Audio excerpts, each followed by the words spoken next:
रहा और उसके और भी बेटे बेटियां उत्पन्न हुईं। जब नाहोर 29 वर्ष का हुआ तब उसके द्वारा तेरह का जन्म हुआ, और तेरह के जन्म के पश्चात नाहोर 119 वर्ष और जीवित रहा और उसके और भी बेटे बेटियां उत्पन्न हुईं। जब तक तेरह 70 वर्ष का हुआ तब तक उसके द्वारा अब्राम और नाहोर और हारान उत्पन्न हुए। तेरह की यह वंशावली है। तेरह ने अब्राहम और नाहोर और हारान को जन्म दिया, और हारान ने लूत को जन्म दिया, और हारान अपने पिता के सामने ही कसदियों के ऊर नाम नगर में जो उसकी जन्मभूमि थी मर गया।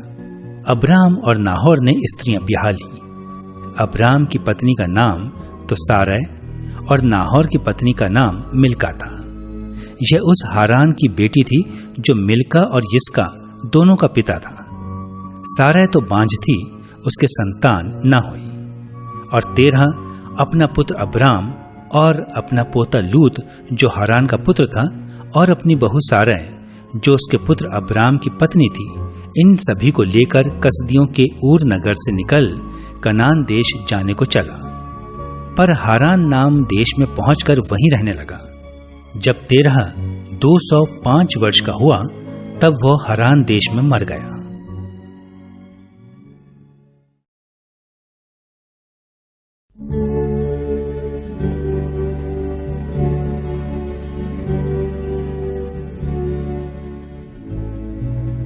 उत्पत्ति अध्याय 12 कुल पद 20। यहोवा ने अब्राम से कहा, अपने देश और अपनी जन्मभूमि और अपने पिता के घर को छोड़कर उस देश में चला जा जो मैं तुझे दिखाऊंगा, और मैं तुझसे एक बड़ी जाति बनाऊंगा और तुझे आशीष दूंगा, और तेरा नाम बड़ा करूंगा, और तू आशीष का मूल होगा। और जो तुझे आशीर्वाद दें उन्हें मैं आशीष दूंगा, और जो तुझे कोसे उसे मैं श्राप दूंगा, और भूमंडल के सारे कुल तेरे द्वारा आशीष पाएंगे। यहोवा के इस वचन के अनुसार अब्राम चला, और लूत भी उसके संग चला। और जब अब्राम हारान देश से निकला उस समय वो 75 वर्ष का था। सो अब्राम अपनी पत्नी सारै और अपने भतीजे लूत को, और जो धन उन्होंने इकट्ठा किया था और जो प्राणी उन्होंने हारान में प्राप्त किए थे, सबको लेकर कनान देश में जाने को निकल चला। और वे कनान देश में आ भी गए। उस देश के बीच से जाते हुए अब्राम शकेम में, जहां मोरे का बांज वृक्ष है, पहुंचा। उस समय उस देश में कनानी लोग रहते थे।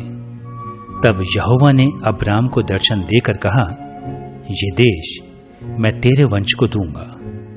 और उसने वहां यहोवा के लिए, जिसने उससे दर्शन दिया था, एक वेदी बनाई।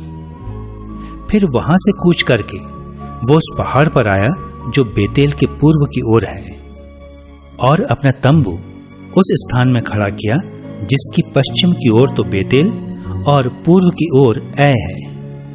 और वहां भी उसने यहोवा के लिए एक वेदी बनाई और यहोवा से प्रार्थना की। और अब्राम कूच करके दक्षिण देश की ओर चला गया, और उस देश में अकाल पड़ा, और अब्राम मिस्र देश को चला गया कि वहां परदेशी होकर रहे, क्योंकि देश में भयंकर अकाल पड़ा था।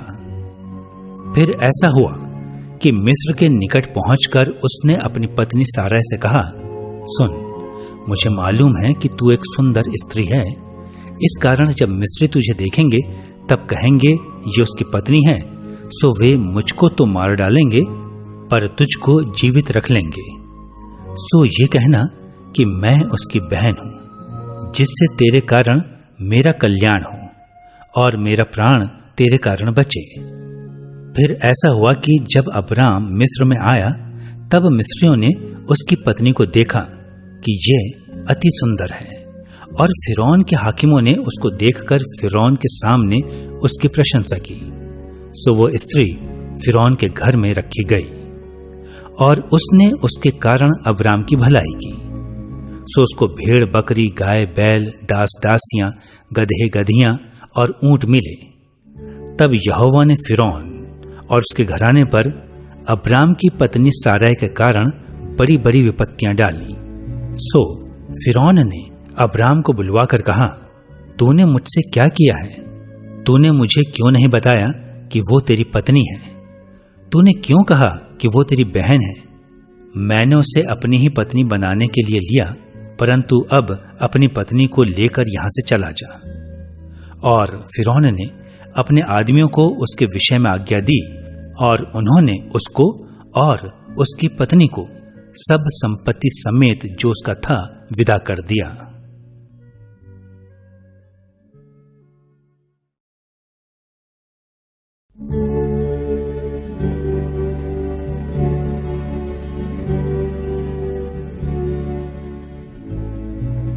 उत्पत्ति अध्याय 13 कुल पद 18।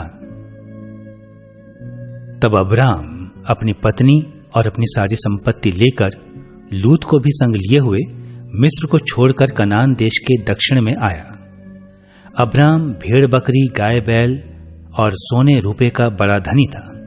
फिर वह दक्षिण देश से चलकर बेतेल के पास उसी स्थान को पहुंचा जहां उसका तंबू पहले पड़ा था, जो बेतेल और ऐ के बीच में है।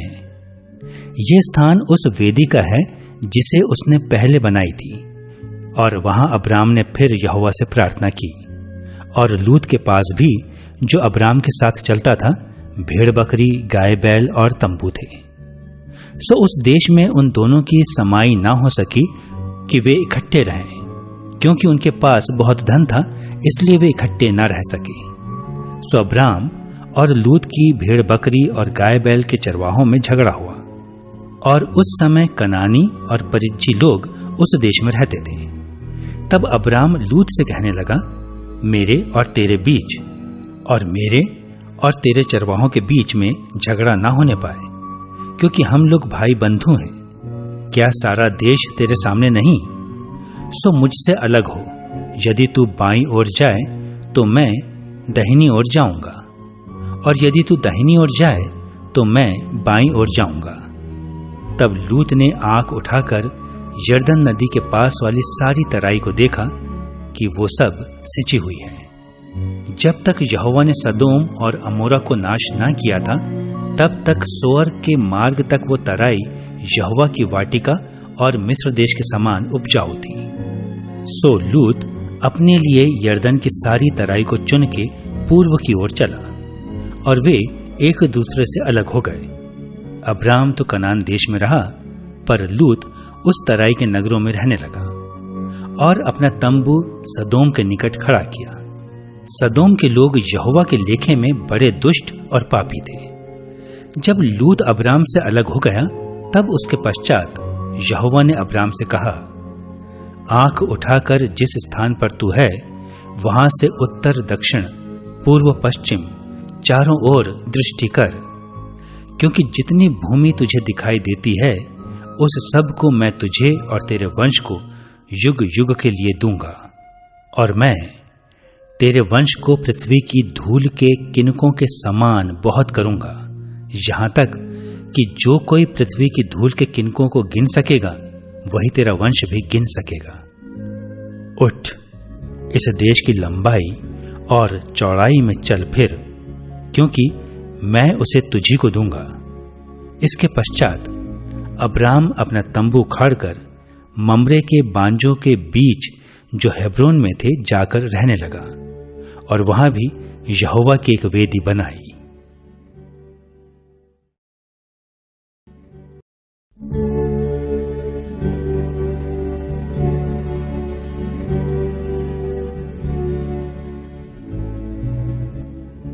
उत्पत्ति अध्याय 14 कुल पद 24। शिनार के राजा अम्रापेल और एल्लासार के राजा अर्योक और एलाम के राजा कदोर्ला ओमेर और गोयिम के राजा तिदाल के दिनों में ऐसा हुआ कि उन्होंने सदोम के राजा बेरा और अमोरा के राजा बिरशा और अदमा के राजा शिनाब और सबोयीम के राजा शेमेबेर और बेला जो सोअर भी कहलाता है, इन राजाओं के विरुद्ध युद्ध किया। इन पांचों ने सिद्दीम नाम तराई में जो खारे ताल के पास है एका किया। 12 वर्ष तक तो ये कदोरला ओमेर के अधीन रहे, पर 13वें वर्ष में उसके विरुद्ध उठे। सो 14वें वर्ष में कदोरला ओमेर और उसके संगी राजा आए और अशतरोत्कनम में रपाइयों को और हाम में जूजियों को और शाबे किरियातैम में एमियों को और सेईर नाम पहाड़ में होरियों को मारते मारते एलपारान तक जो जंगल के पास है पहुंच गए। वहां से वे लौटकर एलमिशपात को आए जो कादेश भी कहलाता है, और अमालेकियों के सारे देश को और उन एमोरियों को भी जीत लिया जो हस्सोन तमार में रहते थे। तब सदोम, अमोरा, अदमा, सबोयीम और बेला जो सोअर भी कहलाता है इनके राजा निकले और सिद्दीम नाम तराई में उनके साथ युद्ध के लिए पांति बांधी, अर्थात एलाम के राजा कदोरला ओमेर, गोयिम के राजा तिदाल, शिनार के राजा अमरापेल और एल्लासार के राजा अर्योग, इन चारों के विरुद्ध उन पांचों ने पांति बांधी। सिद्दीम नाम तराई में जहां लसार मिट्टी के गढ़े ही गढ़े थे, सदोम और अमोरा के राजा भागते भागते उनमें गिर पड़े और जो बचे वे पहाड़ पर भाग गए। तब वे सदोम और अमोरा के सारे धन और भोजन वस्तुओं को लूट लाट कर चले गए, और अब्राम का भतीजा लूत जो सदोम में रहता था उसको भी धन समेत वे लेकर चले गए। तब एक जन जो भागकर बच निकला था उसने जाकर इब्री अब्राम को समाचार दिया। अब्राम तो एमोरी ममरे जो एशकोल और आनेर का भाई था उसके बांज वृक्षों के बीच में रहता था, और ये लोग अब्राम के संग वाचा बांधे हुए थे। ये सुनकर कि उसका भतीजा बंधुआई में गया है, अब्राम ने अपने 318 शिक्षित युद्ध कौशल में निपुण दासों को लेकर जो उसके कुटुंब में उत्पन्न हुए थे, अस्त्र शस्त्र धारण करके दान तक उनका पीछा किया, और अपने दासों के अलग अलग दल बांधकर रात को उन पर चढ़ाई करके उनको मार लिया, और होबा तक जो दमिश्क की उत्तर की ओर है उनका पीछा किया, और वो सारे धन को और अपने भतीजे लूत और उसके धन को और स्त्रियों को और सब बंधुओं को लौटा ले आया।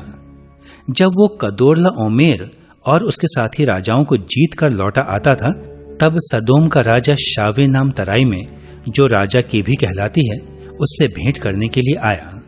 तब शालेम का राजा मेल्किसेदेक जो परम प्रधान ईश्वर का याजक था रोटी और दाख मधु ले आया, और उसने अब्राम को ये आशीर्वाद दिया कि परम प्रधान ईश्वर की ओर से जो आकाश और पृथ्वी का अधिकारी है तू धन्य हो, और धन्य है परम प्रधान ईश्वर जिसने तेरे द्रोहियों को तेरे वश में कर दिया है।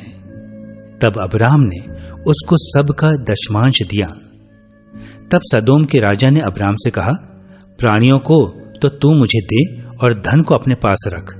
अब्राम ने सदोम के राजा से कहा, परम प्रधान ईश्वर यहोवा जो आकाश और पृथ्वी का अधिकारी है, उसकी मैं ये शपथ खाता हूं कि जो कुछ तेरा है उसमें से ना तो मैं एक सूत और ना जूती का बंधन न कोई और वस्तु लूंगा, कि तू ऐसा ना कहने पाए कि अब्राम मेरे ही कारण धनी हुआ। पर जो कुछ इन जवानों ने खा लिया है और उनका भाग जो मेरे साथ गए थे, अर्थात आनेर, एशकोल और ममरे, मैं नहीं लौटाऊंगा, वे तो अपना अपना भाग रख लें।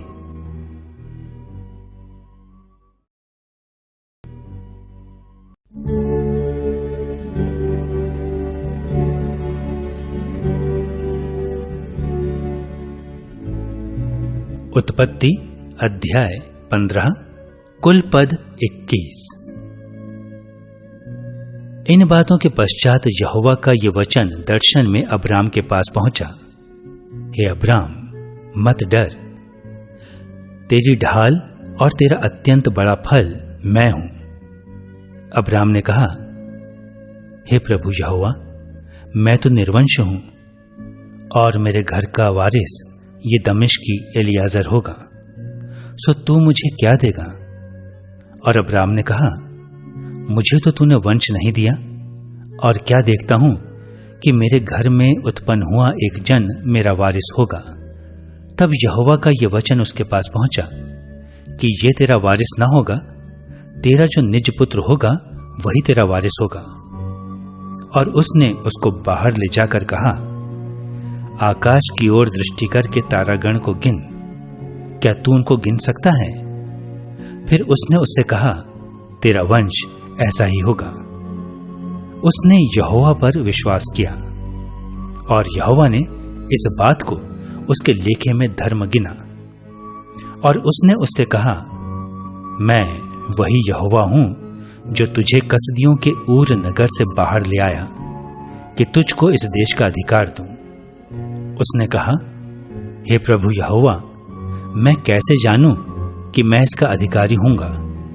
यहोवा ने उससे कहा, मेरे लिए 3 वर्ष की एक कलोर और 3 वर्ष की एक बकरी और 3 वर्ष का एक मेंढा और एक पिंडुक और कबूतर का एक बच्चा ले। और इन सभी को लेकर उसने बीच से 2 टुकड़े कर दिया और टुकड़ों को आमने सामने रखा, पर चिड़ियाओं को उसने टुकड़े ना किया। और जब मांसाहारी पक्षी लोथों पर झपटे तब अब्राम ने उन्हें उड़ा दिया। जब सूर्य अस्त होने लगा तब अब्राम को भारी नींद आई, और देखो, अत्यंत भय और महा अंधकार ने उसे छा लिया। तब यहोवा ने अब्राम से कहा, ये निश्चय जान कि तेरे वंश पराए देश में परदेशी होकर रहेंगे और उस देश के लोगों के दास हो जाएंगे, और वे उनको 400 वर्ष तक दुख देंगे। फिर जिस देश के वे दास होंगे उसको मैं दंड दूंगा, और उसके पश्चात वे बड़ा धन वहां से लेकर निकल आएंगे। तू तो अपने पितरों में कुशल के साथ मिल जाएगा, तुझे पूरे बुढ़ापे में मिट्टी दी जाएगी। पर वे 4थी पीढ़ी में यहां फिर आएंगे, क्योंकि अब तक एमोरियों का अधर्म पूरा नहीं हुआ।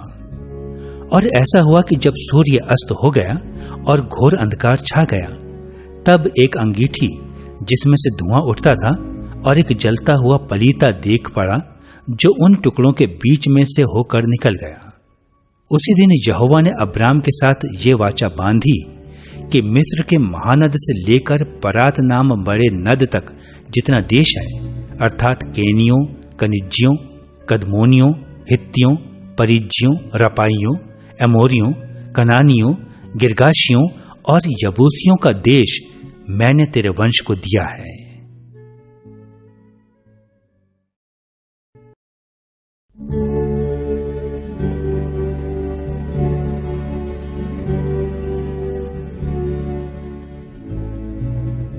उत्पत्ति अध्याय 16, कुल पद 16। अब्राम की पत्नी सारा के कोई संतान ना थी, और उसके हाजिरा नाम की एक मिस्री लौंडी थी। सो सारा ने अब्राम से कहा, देख, यहोवा ने तो मेरी कोख बंद कर रखी है, सो मैं तुझसे विनती करती हूं कि तू मेरी लौंडी के पास जा। संभव है कि मेरा घर उसके द्वारा बस जाए। सो सारा की यह बात अब्राम ने मान ली। सो जब अब्राम को कनान देश में रहते 10 वर्ष बीत चुके, तब उसकी स्त्री सारा ने अपनी मिस्री लौंडी हाजिरा को लेकर अपने पति अब्राम को दिया कि वो उसकी पत्नी हो। और वो हाजिरा के पास गया और वो गर्भवती हुई। और जब उसने जाना कि वो गर्भवती है, तब वो अपनी स्वामिनी को अपनी दृष्टि में तुच्छ समझने लगी। तब सारा ने अब्राम से कहा, जो मुझ पर उपद्रव हुआ सो तेरे ही सिर पर हो। मैंने तो अपनी लौंडी को तेरी पत्नी कर दिया, पर जब उसने जाना कि वो गर्भवती है, तब वो मुझे तुच्छ समझने लगी। सो यहोवा मेरे और तेरे बीच में न्याय करे। अब्राम ने सारा से कहा, देख, तेरी लौंडी तेरे वश में है, जैसा तुझे भला लगे वैसा ही उसके साथ कर। सो सारा उसको दुख देने लगी और वो उसके सामने से भाग गई। तब यहोवा के दूत ने उसको जंगल में शूर के मार्ग पर जल के एक सोते के पास पाकर कहा, हे सारा की लौंडी हाजिरा, तू कहां से आती और कहां को जाती है? उसने कहा, मैं अपनी स्वामिनी सारा के सामने से भाग आई हूं। यहोवा के दूत ने उससे कहा, अपनी स्वामिनी के पास लौट जा और उसके वश में रह। और यहोवा के दूत ने उससे कहा, मैं तेरे वंश को बहुत बढ़ाऊंगा, यहां तक कि बहुतायत के कारण उसकी गणना न हो सकेगी। और यहोवा के दूत ने उससे कहा, देख, तू गर्भवती है और पुत्र उत्पन्न करेगी, सो उसका नाम इश्माएल रखना, क्योंकि यहोवा ने तेरे दुख का हाल सुन लिया है। और वो मनुष्य बनेले गधे के समान होगा, और उसका हाथ सबके विरुद्ध उठेगा और सबके हाथ उसके विरुद्ध उठेंगे, और वो अपने सब भाई बंधुओं के मध्य में बसा रहेगा। तब उसने यहोवा का नाम, जिसने उससे बातें की थी, अत्ता एल रोई रखकर कहा कि क्या मैं यहां भी उसको जाते हुए देखने पाई जो मेरा देखने हारा है। इस कारण उस कुएं का नाम लहरोई कुआं पड़ा।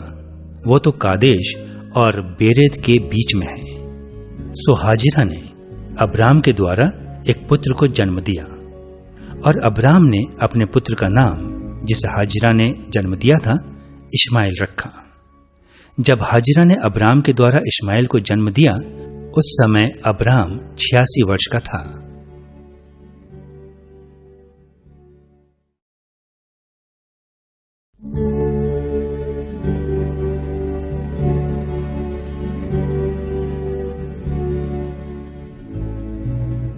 उत्पत्ति अध्याय 17, कुल पद 27। जब अब्राम 99 वर्ष का हो गया, तब यहोवा ने उसको दर्शन देकर कहा, मैं सर्वशक्तिमान ईश्वर हूं, मेरी उपस्थिति में चल और सिद्ध होता जा, और मैं तेरे साथ वाचा बांधूंगा और तेरे वंश को अत्यंत ही बढ़ाऊंगा। तब अब्राम मुंह के बल गिरा, और परमेश्वर उससे यूं बातें कहता गया, देख, मेरी वाचा तेरे साथ बंधी रहेगी, इसलिए तू जातियों के समूह का मूल पिता हो जाएगा। सो अब से तेरा नाम अब्राम न रहेगा, परंतु तेरा नाम इब्राहिम होगा, क्योंकि मैंने तुझे जातियों के समूह का मूल पिता ठहरा दिया, और मैं तुझे अत्यंत ही फलाऊंगा, और तुझको जाति जाति का मूल बना दूंगा, और तेरे वंश में राजा उत्पन्न होंगे, और मैं तेरे साथ और तेरे पश्चात पीढ़ी पीढ़ी तक तेरे वंश के साथ भी इस आशय की युग युग की वाचा बांधता हूं कि मैं तेरा और तेरे पश्चात तेरे वंश का भी परमेश्वर रहूंगा, और मैं तुझको और तेरे पश्चात तेरे वंश को भी ये सारा कनान देश, जिसमें तू परदेशी होकर रहता है, इस रीति से दूंगा कि वो युग युग उसकी निज भूमि रहेगी, और मैं उनका परमेश्वर रहूंगा। फिर परमेश्वर ने इब्राहिम से कहा, तू भी मेरे साथ बांधी हुई वाचा का पालन करना, तू और तेरे पश्चात तेरा वंश भी अपनी अपनी पीढ़ी में उसका पालन करे। मेरे साथ बांधी हुई वाचा जो तुझे और तेरे पश्चात तेरे वंश को पालनी पड़ेगी, सो ये है कि तुम में से एक एक पुरुष का खतना हो, और तुम अपनी अपनी खलड़ी का खतना करा लेना। जो वाचा मेरे और तुम्हारे बीच में है, उसका यही चिन्ह होगा। पीढ़ी पीढ़ी में केवल तेरे वंश ही के लोग नहीं, पर जो तेरे घर में उत्पन्न हो, वह परदेशियों को रूपा देकर मोल लिए जाएं। ऐसे सब पुरुष भी जब 8 दिन के हो जाएं, तब उनका खतना किया जाए। जो तेरे घर में उत्पन्न हो अथवा तेरे रुपए से मोल लिया जाए, उसका खतना अवश्य ही किया जाए। सो मेरी वाचा जिसका चिन्ह तुम्हारी देह में होगा, वो युग युग रहेगी। जो पुरुष खतना रहित रहे, अर्थात जिसकी खलड़ी का खतना ना हो, वो प्राणी अपने लोगों में से नाश किया जाए, क्योंकि उसने मेरे साथ बांधी हुई वाचा को तोड़ दिया।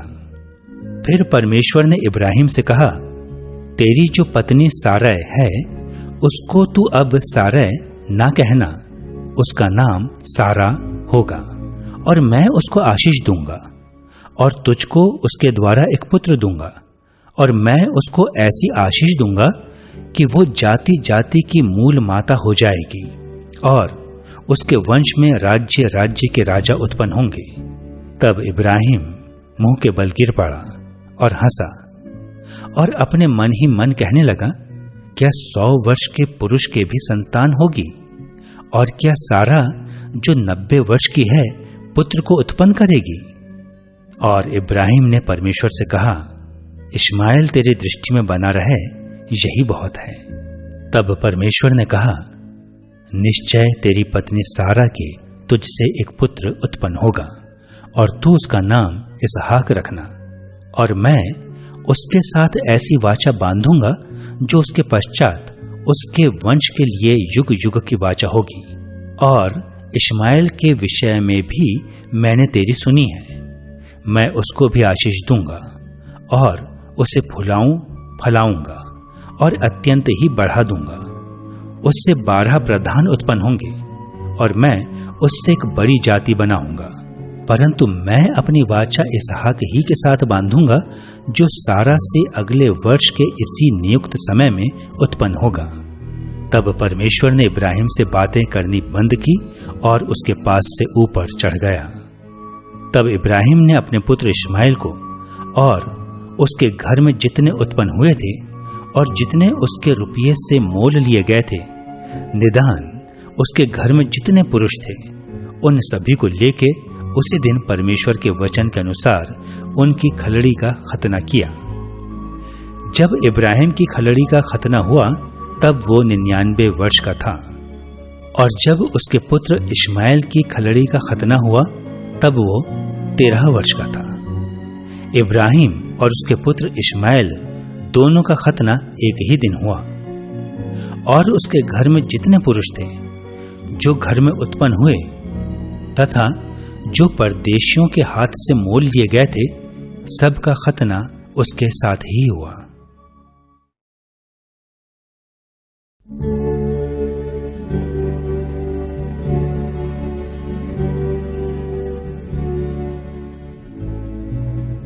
उत्पत्ति अध्याय 18 कुल पद 33। इब्राहिम ममरे के बांजों के बीच कड़ी धूप के समय तंबू के द्वार पर बैठा हुआ था।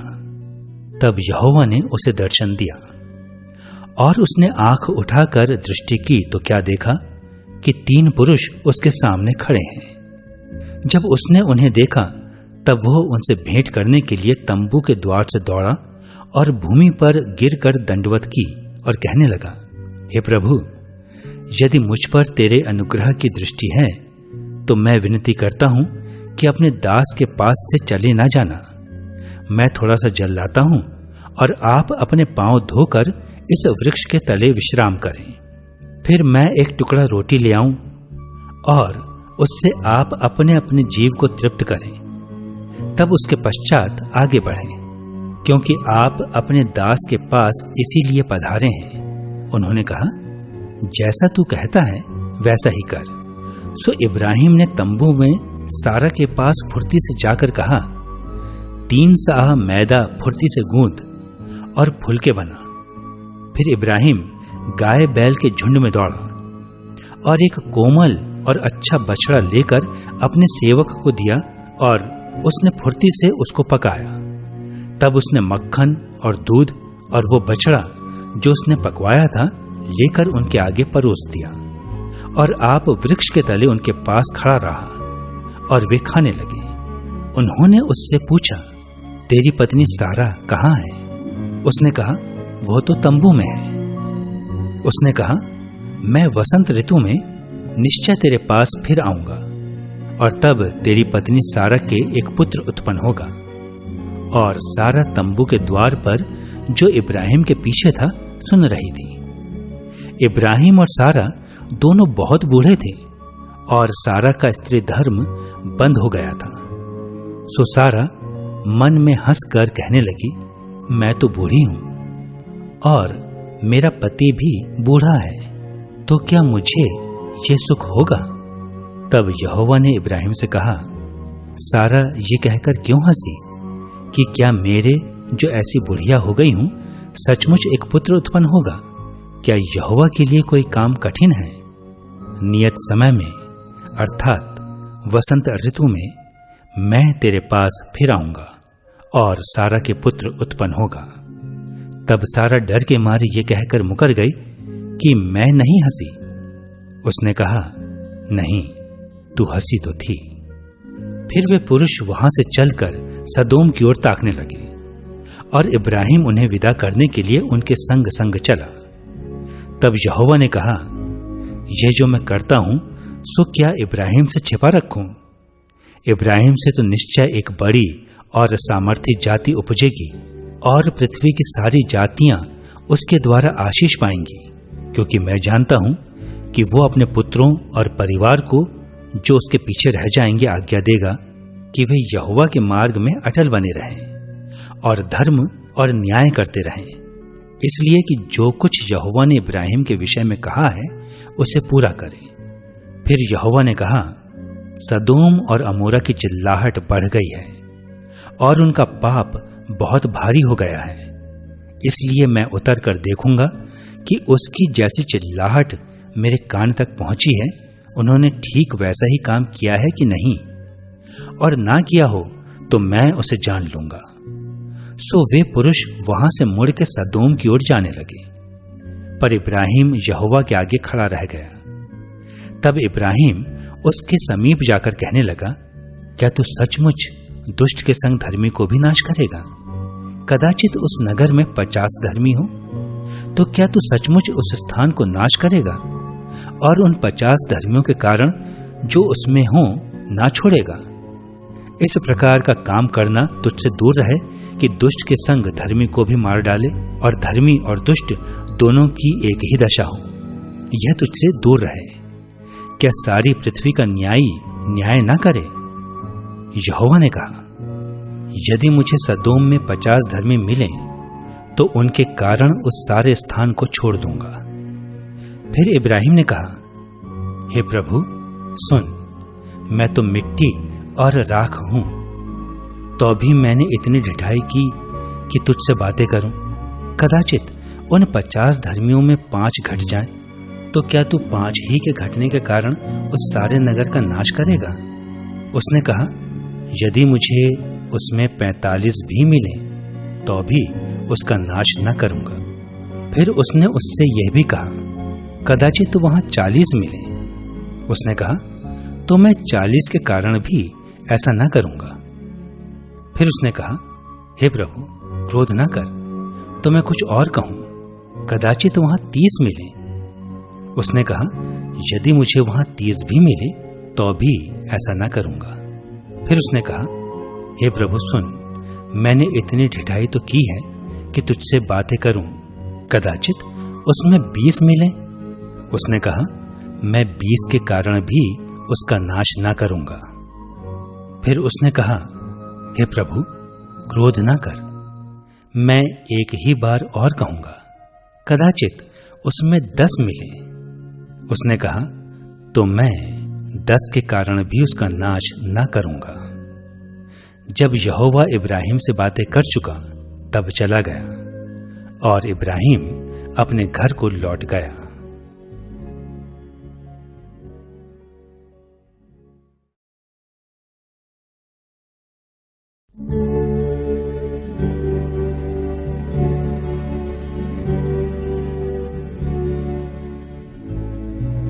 उत्पत्ति अध्याय 19 कुल पद 38। सांझ को वे 2 दूत सदोम के पास आए और लूत सदोम के फाटक के पास बैठा था। सो उनको देखकर वो उनसे भेंट करने के लिए उठा और मुंह के बल झुककर दंडवत कर कहा, हे मेरे प्रभुओ, अपने दास के घर में पधारिए और रात भर विश्राम कीजिए और अपने पांव धोइए, फिर भोर को उठकर अपने मार्ग पर जाइए। उन्होंने कहा, नहीं, हम चौक ही में रात बिताएंगे। और उसने उनसे बहुत विनती करके उन्हें मनाया। सो वे उसके साथ चलकर उसके घर में आए और उसने उनके लिए जेवनार तैयार की और बिना खमीर की रोटियां बनाकर उनको खिलाई।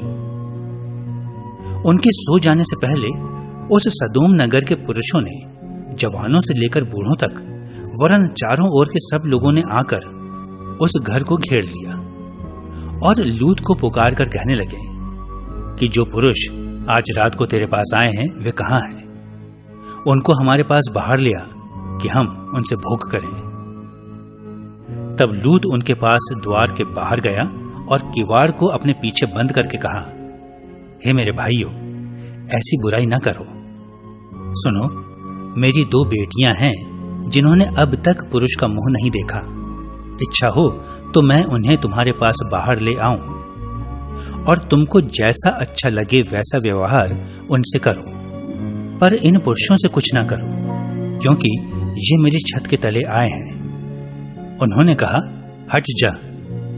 फिर वे कहने लगे, तू एक परदेशी होकर यहाँ रहने के लिए आया, पर अब न्यायी भी बन बैठा है। सो अब हम उनसे भी अधिक तेरे साथ बुराई करेंगे। और वे उस पुरुष लूत को बहुत दबाने लगे और किवाड़ तोड़ने के लिए निकट आए। तब उन पाहुनों ने हाथ बढ़ाकर लूत को अपने पास घर में खींच लिया और किवाड़ को बंद कर दिया। और उन्होंने क्या छोटे क्या बड़े सब पुरुषों को जो घर के द्वार पर थे अंधा कर दिया। सो वे द्वार को टटोलते टटोलते थक गए। फिर उन पाहुनों ने लूत से पूछा, यहां तेरे और कौन कौन है?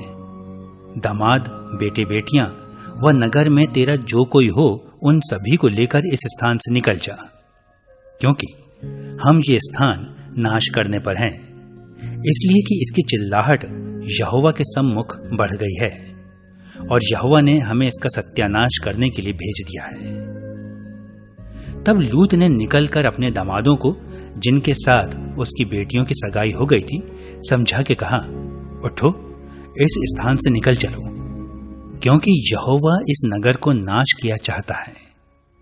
पर वह अपने दामादों की दृष्टि में ठट्ठा करने हारा सा जान पड़ा। जब पौ फटने लगी, तब दूतों ने लूत से फुर्ती कराई और कहा कि उठ, अपनी पत्नी और दोनों बेटियों को जो यहां हैं ले जा, नहीं तो तू भी इस नगर के अधर्म में भस्म हो जाएगा। पर वो विलंब करता रहा। इससे उन पुरुषों ने उसका और उसकी पत्नी और दोनों बेटियों का हाथ पकड़ लिया, क्योंकि यहोवा की दया उस पर थी, और उसको निकालकर नगर के बाहर कर दिया। और ऐसा हुआ कि जब उन्होंने उनको बाहर निकाला, तब उसने कहा, अपना प्राण लेकर भाग जा, पीछे की ओर ना ताकना और तराई भर में ना ठहरना, उस पहाड़ पर भाग जाना, नहीं तो तू भी भस्म हो जाएगा।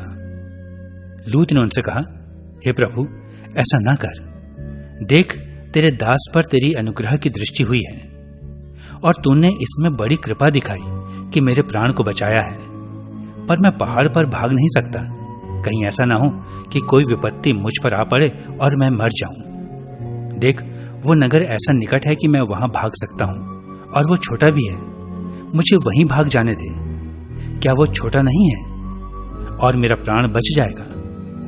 उसने उससे कहा, देख, मैंने इस विषय में भी तेरी विनती अंगीकार की है कि जिस नगर की चर्चा तूने की है उसको मैं नाश ना करूंगा। फुर्ती से वहां भाग जा, क्योंकि जब तक तू वहां ना पहुंचे तब तक मैं कुछ ना कर सकूंगा। इसी कारण उस नगर का नाम सोअर पड़ा। लूत के सोअर के निकट पहुंचते ही सूर्य पृथ्वी पर उदय हुआ। तब यहोवा ने अपनी ओर से सदोम और अमोरा पर आकाश से गंधक और आग बरसाई और उन नगरों को और उस संपूर्ण तराई को और नगरों के सब निवासियों को भूमि की सारी उपज समेत नाश कर दिया। लूत की पत्नी ने, जो उसके पीछे थी, दृष्टि फेर के पीछे की ओर देखा और वो नमक का खंभा बन गई।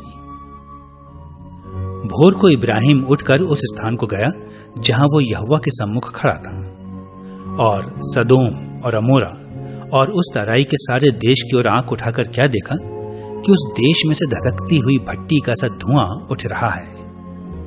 और ऐसा हुआ कि जब परमेश्वर ने उस तराई के नगरों को, जिनमें लूत रहता था, उलट पुलट कर नाश किया, तब उसने इब्राहिम को याद करके लूत को उस घटना से बचा लिया।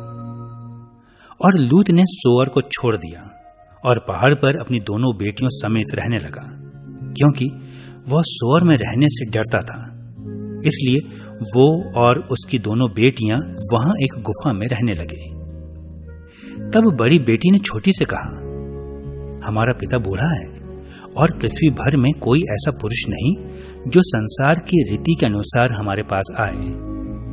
सो आ, हम अपने पिता को दाख मधु पिलाकर उसके साथ सोएं, जिससे कि हम अपने पिता के वंश को बचाए रखें। सो उन्होंने उसी दिन रात के समय अपने पिता को दाख मधु पिलाया। तब बड़ी बेटी जाकर अपने पिता के पास लेट गई, पर उसने ना जाना कि वो कब लेटी और कब उठ गई। और ऐसा हुआ कि दूसरे दिन बड़ी ने छोटी से कहा, देख, कल रात को मैं अपने पिता के साथ सोई, सो आज भी रात को हम उसको दाख मधु पिलाएं, तब तू जाकर उसके साथ सोना, कि हम अपने पिता के द्वारा वंश उत्पन्न करें। सो उन्होंने उस दिन भी रात के समय अपने पिता को दाख मधु पिलाया, और छोटी बेटी जाकर उसके पास लेट गई, पर उसको उसके भी सोने और उठने के समय का ज्ञान न था। इस प्रकार से लूत की दोनों बेटियां अपने पिता से गर्भवती हुईं, और बड़ी ने एक पुत्र को उत्पन्न किया और उसका नाम मोआब रखा, और वह मोआब नाम जाति का जो आज तक है मूल पिता हुआ। और छोटी ने भी एक पुत्र को उत्पन्न किया और उसका नाम बेनम्मी रखा। वो अम्मोन वंशियों का जो आज तक है मूल पिता हुआ।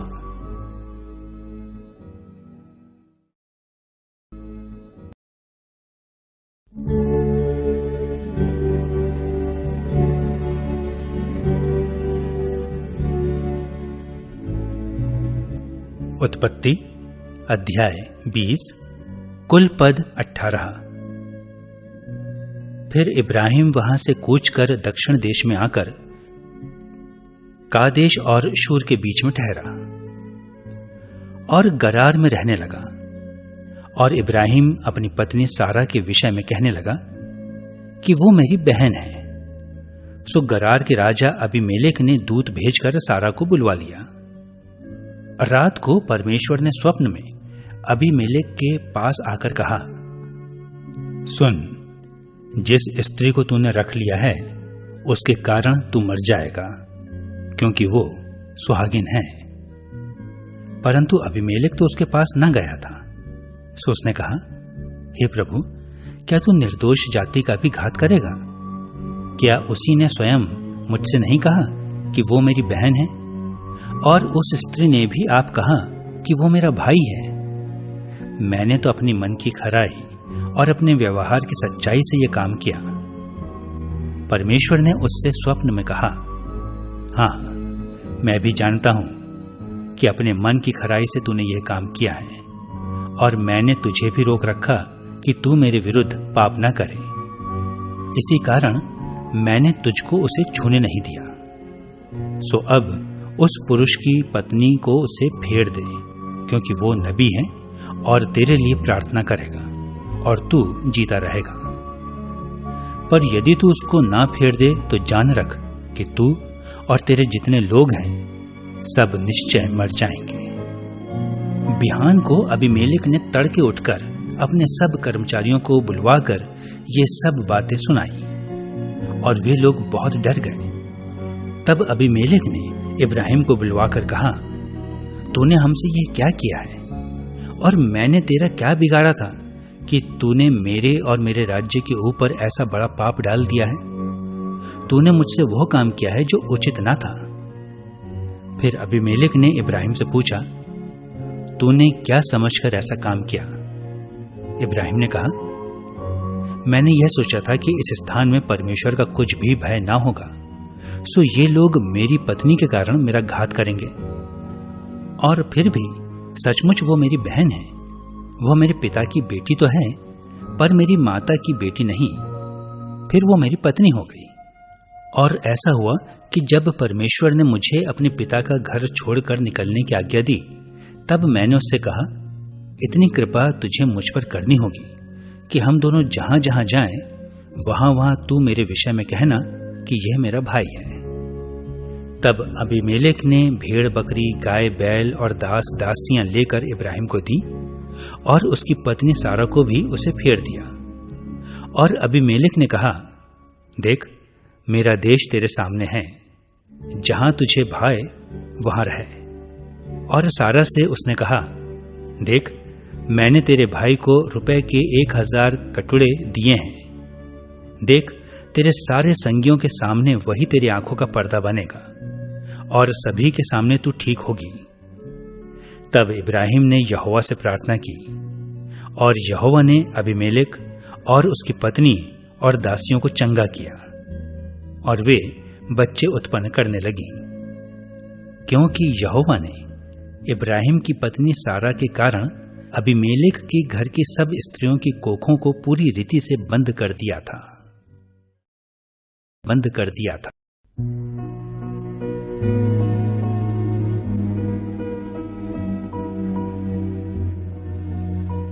उत्पत्ति अध्याय 21 कुल पद 34। सो यहोवा ने जैसा कहा था वैसा ही सारा की सुधि लेके उसके साथ अपने वचन के अनुसार किया।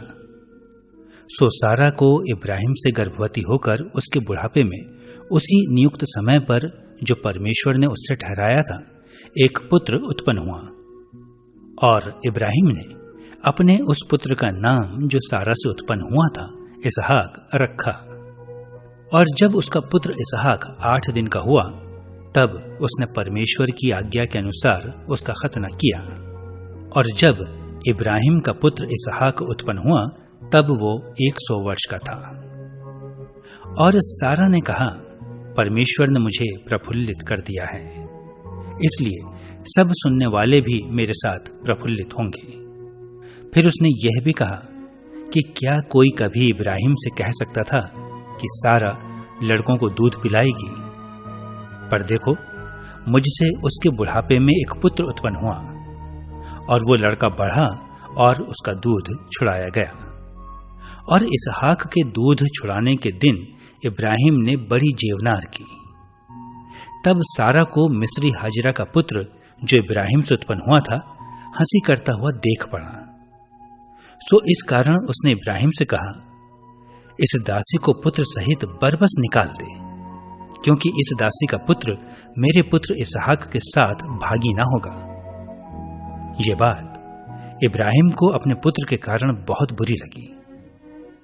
तब परमेश्वर ने इब्राहिम से कहा, उस लड़के और अपनी दासी के कारण तुझे बुरा ना लगे। जो बात सारा तुझसे कहे उसे मान, क्योंकि जो तेरा वंश कहलाएगा सो इसहाक ही से चलेगा। दासी के पुत्र से भी मैं एक जाति उत्पन्न करूंगा, इसलिए कि वह तेरा वंश है। सो इब्राहिम ने बिहान को तड़के उठकर रोटी और पानी से भरी चमड़े की थैली भी हाजिरा को दी और उसके कंधे पर रखी और उसके लड़के को भी उसे देकर उसको विदा किया। सो वो चली गई और बेरशेबा के जंगल में भ्रमण करने लगी। जब थैली का जल चुक गया तब उसने लड़के को एक झाड़ी के नीचे छोड़ दिया और आप उससे तीर भर के टप्पे पर दूर जाकर उसके सामने यह सोचकर बैठ गई कि मुझको लड़के की मृत्यु देखनी ना पड़े। तब वो उसके सामने बैठी हुई चिल्ला चिल्ला के रोने लगी और परमेश्वर ने उस लड़के की सुनी। और उसके दूत ने स्वर्ग से हाजिरा को पुकार के कहा, हे हाजिरा, तुझे क्या हुआ? मत डर, क्योंकि जहां तेरा लड़का है वहां से उसकी आवाज परमेश्वर को सुन पड़ी है। उठ, अपने लड़के को उठा और अपने हाथ से संभाल, क्योंकि मैं उसके द्वारा एक बड़ी जाति बनाऊंगा। परमेश्वर ने उसकी आंखें खोल दी और उसको एक कुआं दिखाई पड़ा। सो उसने जाकर थैली को जल से भरकर लड़के को पिलाया और परमेश्वर उस लड़के के साथ रहा। और जब वो बड़ा हुआ तब जंगल में रहते रहते धनुर्धारी बन गया। वो तो पारान नाम जंगल में रहा करता था और उसकी माता ने उसके लिए मिस्र देश से एक स्त्री मंगवाई। उन दिनों में ऐसा हुआ कि अबीमेलेक अपने सेनापति पीकोल को संग लेकर इब्राहिम से कहने लगा, जो कुछ तू करता है उसमें परमेश्वर तेरे संग रहता है। सो अब मुझसे यहां इस विषय में परमेश्वर की शपथ खा कि तू ना तो मुझसे छल करेगा और ना कभी मेरे वंश से करेगा, परंतु जैसी करुणा मैंने तुझ पर की है वैसी ही तू मुझ पर और इस देश पर भी जिसमें तू रहता है करेगा। इब्राहिम ने कहा, मैं शपथ खाऊंगा। और इब्राहिम ने अबीमेलेक को एक कुएं के विषय में, जो अबीमेलेक के दासों ने बलपूर्वक ले लिया था, उलाहना दिया। तब अबीमेलेक ने कहा, मैं नहीं जानता कि किसने ये काम किया, और तूने भी मुझे नहीं बताया, और ना मैंने आज से पहले इसके विषय में कुछ सुना। तब इब्राहिम ने भेड़ बकरी और गाय बैल लेकर अबीमेलेक को दिए, और उन दोनों ने आपस में वाचा बांधी। और इब्राहिम ने भेड़ की 7 बच्ची अलग कर रखी। तब अबीमेलेक ने इब्राहिम से पूछा, इन 7 बच्चियों का जो तूने अलग कर रखी हैं, क्या प्रयोजन है? उसने कहा, तू इन 7 बच्चियों को इस बात की साक्षी जानकर मेरे हाथ से ले कि मैंने ये कुआं खोदा है। उन दोनों ने जो उस स्थान में आपस में शपथ खाई, इस कारण उसका नाम बेरशेबा पड़ा। जब उन्होंने बेरशेबा में परस्पर वाचा बांधी, तब अबीमेलेक और उसका सेनापति पीकोल उठकर पलिश्तियों के देश में लौट गए। और इब्राहिम ने बेरशेबा में झाऊ का एक वृक्ष लगाया, और वहां यहोवा जो सनातन ईश्वर है उससे प्रार्थना की। और इब्राहिम पलिश्तियों के देश में बहुत दिनों तक परदेशी होकर रहा।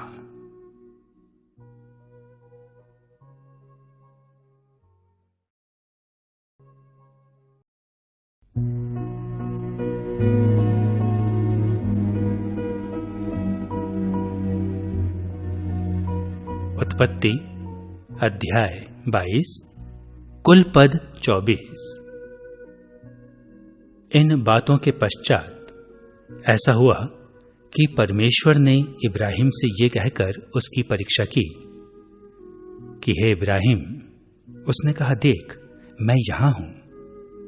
उसने कहा, अपने पुत्र को अर्थात अपने इकलौते पुत्र इसहाक को, जिससे तू प्रेम रखता है, संग लेकर मोरिया देश में चला जा, और वहां उसको एक पहाड़ के ऊपर, जो मैं तुझे बताऊंगा, होम बलि करके चढ़ा। सो इब्राहिम बिहान को तड़के उठा और अपने गदहे पर काठी कसकर अपने 2 सेवक और अपने पुत्र इसहाक को संग लिया और होम बलि के लिए लकड़ी चीर ली। तब कूच करके उस स्थान की ओर चला जिसकी चर्चा परमेश्वर ने उससे की थी। तीसरे दिन इब्राहिम ने आंखें उठाकर उस स्थान को दूर से देखा और उसने अपने सेवकों से कहा, गधे के पास यहीं ठहरे रहो। ये लड़का और मैं वहां जाकर और दंडवत करके फिर तुम्हारे पास लौट आऊंगा। सो इब्राहिम ने होमबलि की लकड़ी ले अपने पुत्र इसहाक पर ला दी और आग और छुरी को अपने हाथ में लिया, और वे दोनों एक साथ चल पड़े। इसहाक ने अपने पिता इब्राहिम से कहा, हे मेरे पिता। उसने कहा, हे मेरे पुत्र, क्या बात है? उसने कहा, देख आग और लकड़ी तो है, पर होमबलि के लिए भेड़ कहाँ है? इब्राहिम ने कहा, हे मेरे पुत्र, परमेश्वर होमबलि की भेड़ का उपाय आप ही करेगा। सो वे दोनों संग संग आगे चलते गए और वे उस स्थान को जिसे परमेश्वर ने उसको बताया था पहुंचे। तब इब्राहिम ने वहां वेदी बनाकर लकड़ी को चुन चुन कर रखा और अपने पुत्र इसहाक को बांध के वेदी पर की लकड़ी के ऊपर रख दिया, और इब्राहिम ने हाथ बढ़ाकर छुरी को ले लिया कि अपने पुत्र को बलि करे। तब यहोवा के दूत ने स्वर्ग से उसको पुकार के कहा, हे इब्राहिम, हे इब्राहिम। उसने कहा, देख मैं यहां हूं। उसने कहा, उस लड़के पर हाथ मत बढ़ा और ना उससे कुछ कर, क्योंकि तूने जो मुझसे अपने पुत्र वरन अपने इकलौते पुत्र को भी नहीं रख छोड़ा, इससे अब मैं जान गया कि तू परमेश्वर का भय मानता है। तब इब्राहिम ने आंखें उठाई और क्या देखा कि उसके पीछे एक मेढ़ा अपने सींगों से एक झाड़ी में फंसा हुआ है। सो इब्राहिम ने जाके उस मेढ़े को लिया और अपने पुत्र के बदले होम बलि करके चढ़ाया।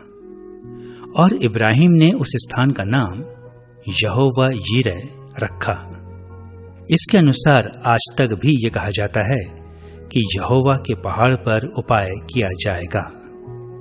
फिर यहोवा के दूत ने दूसरी बार स्वर्ग से इब्राहिम को पुकार के कहा, यहोवा की ये वाणी है कि मैं अपनी ही शपथ खाता हूं कि तूने जो यह काम किया है कि अपने पुत्र वरन अपने इकलौते पुत्र को भी नहीं रख छोड़ा, इस कारण मैं निश्चय तुझे आशीष दूंगा और निश्चय तेरे वंश को आकाश के तारागण और समुद्र के तीर की बालू के किनकों के समान अनगिनत करूंगा और तेरा वंश अपने शत्रुओं के नगरों का अधिकारी होगा और पृथ्वी की सारी जातियां अपने को तेरे वंश के कारण धन्य मानेंगी, क्योंकि तूने मेरी बात मानी है। तब इब्राहिम अपने सेवकों के पास लौट आया और वे सब बेरशेबा को संग संग गए और इब्राहिम बेरशेबा में रहता रहा। इन बातों के पश्चात ऐसा हुआ कि इब्राहिम को यह संदेश मिला कि मिल्का के तेरे भाई नाहोर से संतान उत्पन्न हुई है। मिल्का के पुत्र तो ये हुए, अर्थात उसका जेठा ऊस और ऊस का भाई बूज और कमुएल जो अराम का पिता हुआ, फिर केसेद, हजो, पिल्दाश, यिदलाप और बतूएल। इन 8 को मिल्का ने इब्राहिम के भाई नाहोर से उत्पन्न किया और बतूएल ने रिबका को उत्पन्न किया। फिर नाहोर के रूमा नाम एक रखेली भी थी, जिससे तेबह, गहम, तहश और माका उत्पन्न हुए।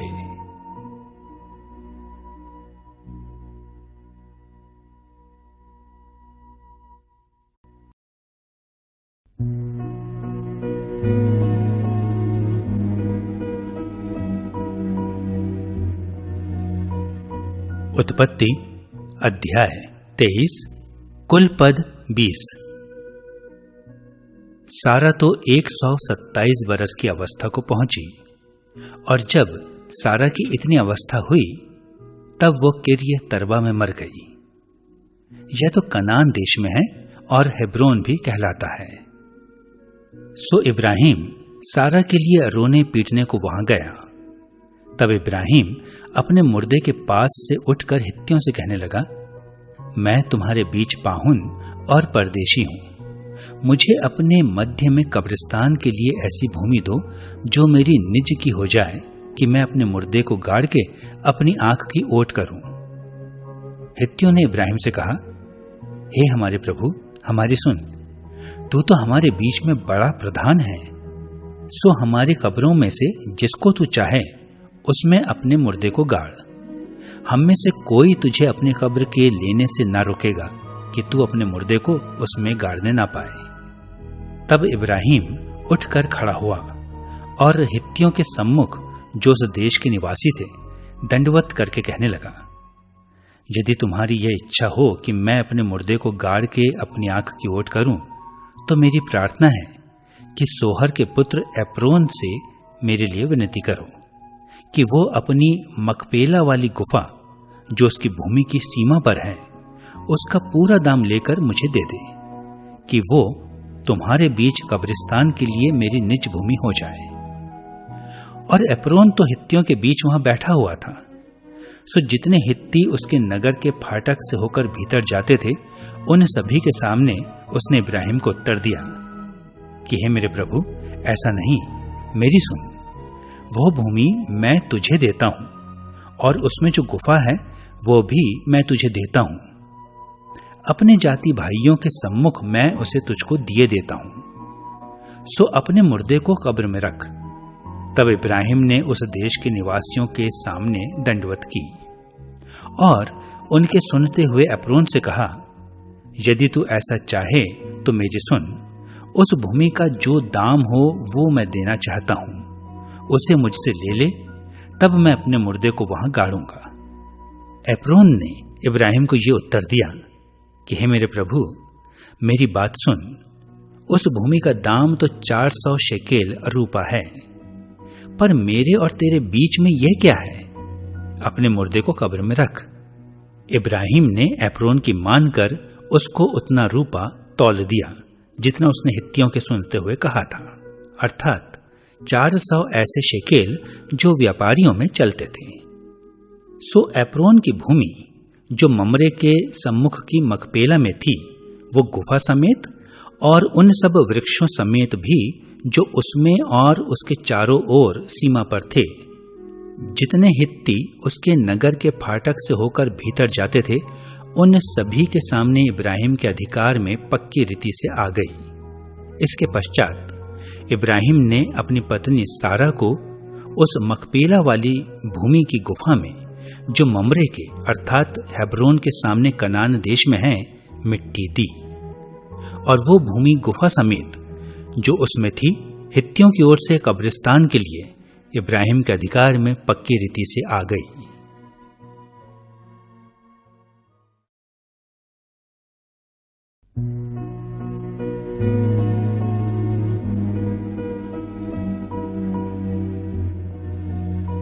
उत्पत्ति अध्याय 24 कुल पद 67। इब्राहिम वृद्ध था और उसकी आयु बहुत थी, और यहोवा ने सब बातों में उसको आशीष दी थी। सो इब्राहिम ने अपने उस दास से जो उसके घर में पुरनिया और उसकी सारी संपत्ति पर अधिकारी था, कहा, अपना हाथ मेरी जांघ के नीचे रख और मुझसे आकाश और पृथ्वी के परमेश्वर यहोवा की इस विषय में शपथ खा कि तू मेरे पुत्र के लिए कनानियों की लड़कियों में से जिनके बीच में रहता हूं किसी को ना ले आएगा, परंतु तू मेरे देश में मेरे ही कुटुंबियों के पास जाकर मेरे पुत्र इसहाक के लिए एक पत्नी ले आएगा। दास ने उससे कहा, कदाचित वो स्त्री इस देश में मेरे साथ आना ना चाहे, तो क्या मुझे तेरे पुत्र को उस देश में जहां से तू आया है ले जाना पड़ेगा? इब्राहिम ने उससे कहा, चौकस रहे, मेरे पुत्र को वहां कभी ना ले जाना।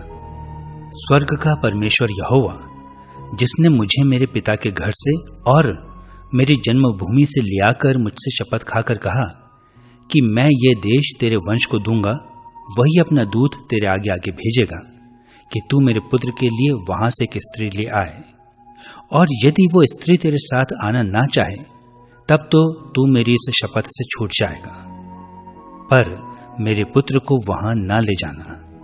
तब उस दास ने अपने स्वामी इब्राहिम की जांघ के नीचे अपना हाथ रखकर उससे इसी विषय की शपथ खाई।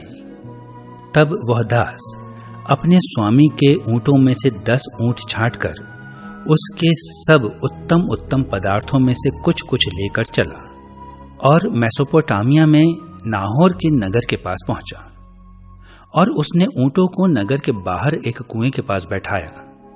वो संध्या का समय था, जिस समय स्त्रियां जल भरने के लिए निकलती हैं। सो वो कहने लगा, हे मेरे स्वामी इब्राहिम के परमेश्वर यहोवा, आज मेरे कार्य को सिद्ध कर और मेरे स्वामी इब्राहिम पर करुणा कर। देख, मैं जल के इस सोते के पास खड़ा हूं और नगरवासियों की बेटियां जल भरने के लिए निकली आती हैं। सो ऐसा होने दे कि जिस कन्या से मैं कहूं कि अपना घड़ा मेरी ओर झुका कि मैं पीऊं, और वो कहे कि ले पी ले, पीछे मैं तेरे ऊंटों को भी पिलाऊंगी, सो वही हो जिसे तूने अपने दास इसहाक के लिए ठहराया हो। इसी रीति से मैं जान लूंगा कि तूने मेरे स्वामी पर करुणा की है। और ऐसा हुआ कि जब वो कह ही रहा था कि रिबका, जो इब्राहिम के भाई नाहोर से जन्मे मिल्का के पुत्र बतूएल की बेटी थी, वो कंधे पर घड़ा लिए हुए आई। वो अति सुंदर और कुमारी थी और किसी पुरुष का मुंह न देखा था। वो कुएं में सोते के पास उतर गई और अपना घड़ा भर के फिर ऊपर आई। तब वो दास उससे भेंट करने को दौड़ा और कहा, अपने घड़े में से थोड़ा पानी मुझे पिला दे। उसने कहा, हे मेरे प्रभु, ले पी ले। और उसने फुर्ती से घड़ा उतार कर हाथ में लिए लिए उसको पिला दिया। जब वो उसको पिला चुकी तब कहा, मैं तेरे ऊंटों के लिए भी तब तक पानी भर भर लाऊंगी जब तक वे पी न चुके। तब वो फुर्ती से अपने घड़े का जल हौदे में उंडेल कर फिर कुएं पर भरने को दौड़ गई और उसके सब ऊंटों के लिए पानी भर दिया।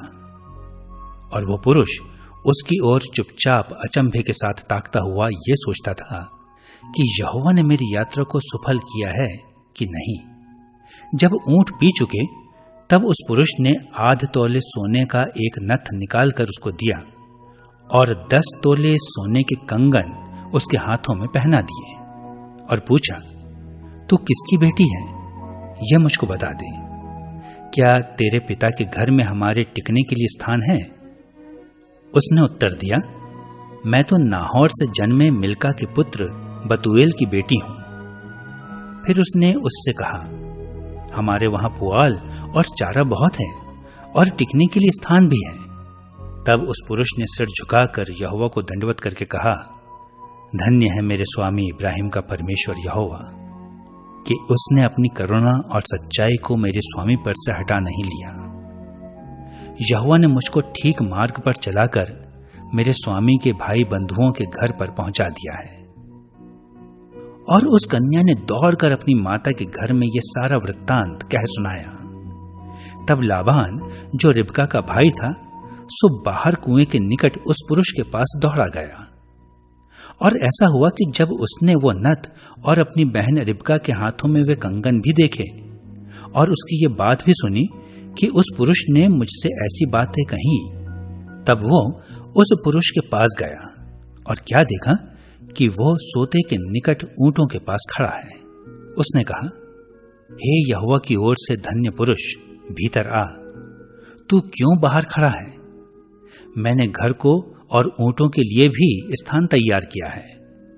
और वो पुरुष घर में गया और लाबान ने ऊंटों की काठियां खोलकर पुआल और चारा दिया और उसके संगी जनों के पांव धोने को जल दिया।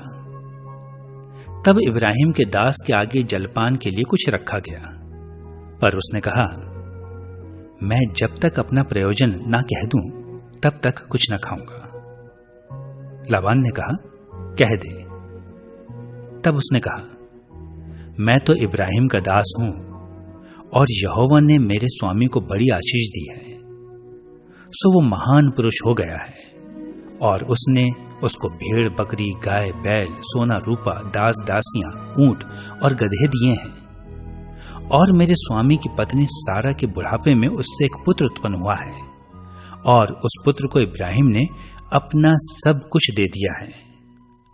और मेरे स्वामी ने मुझे ये शपथ खिलाई कि मैं उसके पुत्र के लिए कनानियों की लड़कियों में से जिनके देश में वो रहता है कोई स्त्री ना ले आऊंगा। मैं उसके पिता के घर और कुल के लोगों के पास जाकर उसके पुत्र के लिए एक स्त्री ले आऊंगा। तब मैंने अपने स्वामी से कहा, कदाचित वो स्त्री मेरे पीछे ना आए। तब उसने मुझसे कहा, यहोवा जिसके सामने मैं चलता आया हूं वो तेरे संग अपने दूत को भेजकर तेरी यात्रा को सफल करेगा। सो तू मेरे कुल और मेरे पिता के घराने में से मेरे पुत्र के लिए एक स्त्री ले आ सकेगा।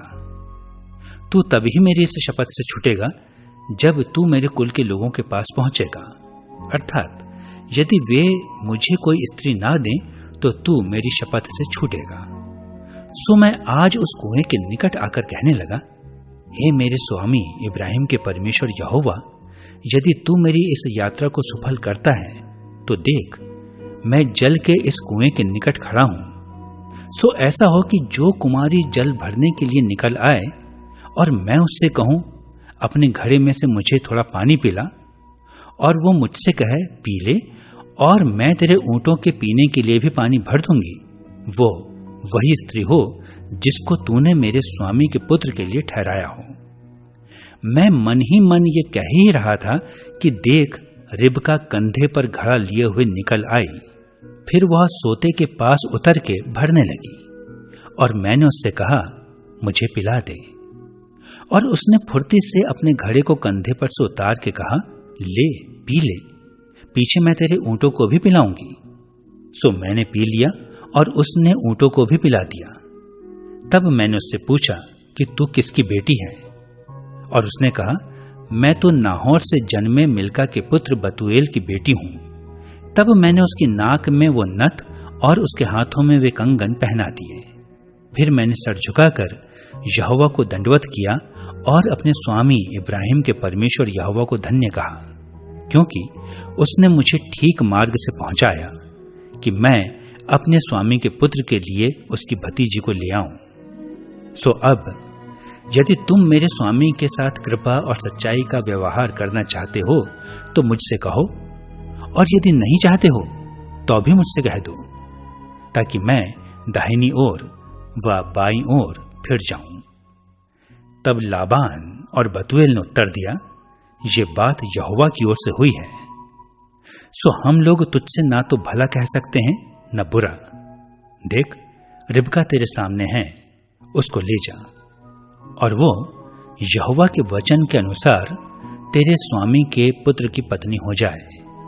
उनका यह वचन सुनकर इब्राहिम के दास ने भूमि पर गिर के यहोवा को दंडवत किया।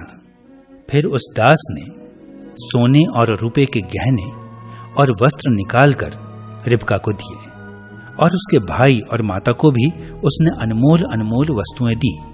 तब उसने अपने संगी जनों समेत भोजन किया और रात वहीं बिताई, और तड़के उठकर कहा, मुझको अपने स्वामी के पास जाने के लिए विदा करो।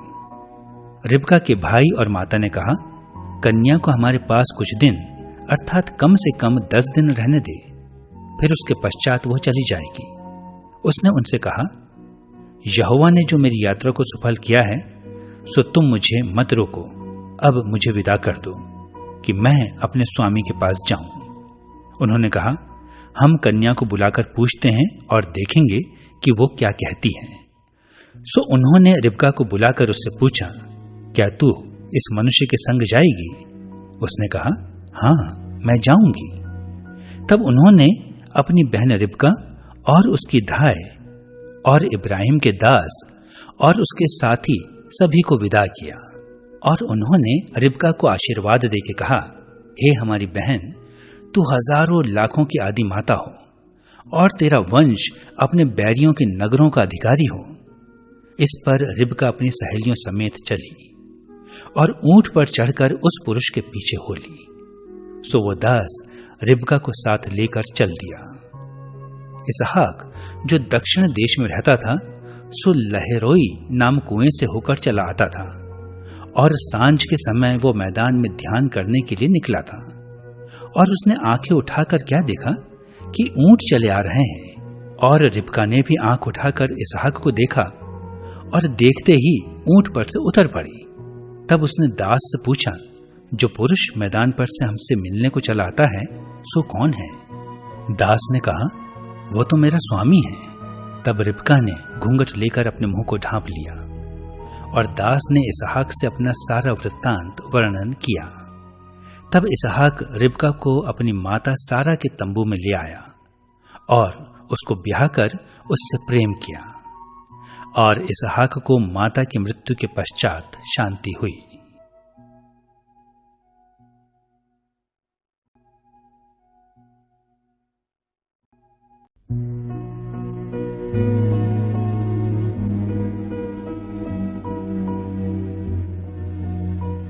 उत्पत्ति अध्याय 25 कुल पद 34। तब इब्राहिम ने एक और पत्नी ब्याह ली जिसका नाम कतूरा था, और उससे जिमरान, योक्षान, मदना, मिद्यान, यशबाक और शूह उत्पन्न हुए, और योक्षान से शबा और ददान उत्पन्न हुए, और ददान के वंश में अश्शूरी, लतूशी और लुम्मी लोग हुए, और मिद्यान के पुत्र एपा, एपेर, हनोक, अबीदा और एल्दा हुए। ये सब कतूरा के संतान हुए। इसहाक को तो इब्राहिम ने अपना सब कुछ दिया, पर अपनी रखेलियों के पुत्रों को कुछ कुछ देकर अपने जीते जी अपने पुत्र इसहाक के पास से पूरब देश में भेज दिया। इब्राहिम की सारी अवस्था 175 वर्ष की हुई और इब्राहिम का दीर्घायु होने के कारण अर्थात पूरे बुढ़ापे की अवस्था में प्राण छूट गया और वो अपने लोगों में जा मिला।